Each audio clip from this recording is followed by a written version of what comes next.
Hi mga maring, nigawas na pud mi mga maring kay mamalingki mi kinahotdan mi og kanang lamarsers mga maring.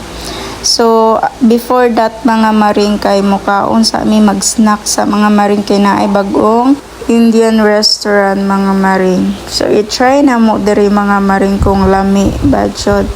Spicy up favorites of Indian. So maura na mong gi-order mga maring, ay sila dahil nag-order mga maring dosa o panipuri mga maring. Paghuman mga maring, nagdiretso na pud mi sa Punjabi town mga maring. Kaya nahuman naman mi og pamalingki. O sila raday ay kaya naaraman mi sa car nag-wait ni Kiran. So gitudlo ni daddy dira nga chicken kay Kiran.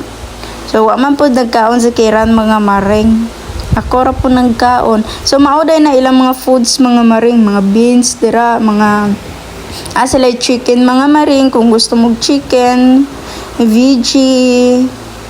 So, ang ilang i-order mga maring kaning ilahang favorite na parang sweet and sour siya mga maring eh. Pero, mura siya tofu mga maring.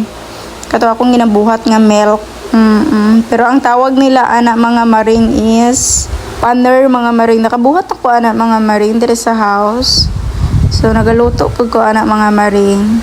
So lami po siya mga maring. So ang gikaon di mga maring is chicken with rice mga maring. Kaya wa man nagkaon si Kiran. Kaya ang iyang gikaon mga maring is roti. Wala ginakabihib dira sa Kiran mga maring. Grabe ka kulit mga maring. Uy. So diri na lang takutob mga maring. Thank you for watching and don't forget to subscribe the channel and share and comment para ma-shoutout mo mga maring. Bye! God bless!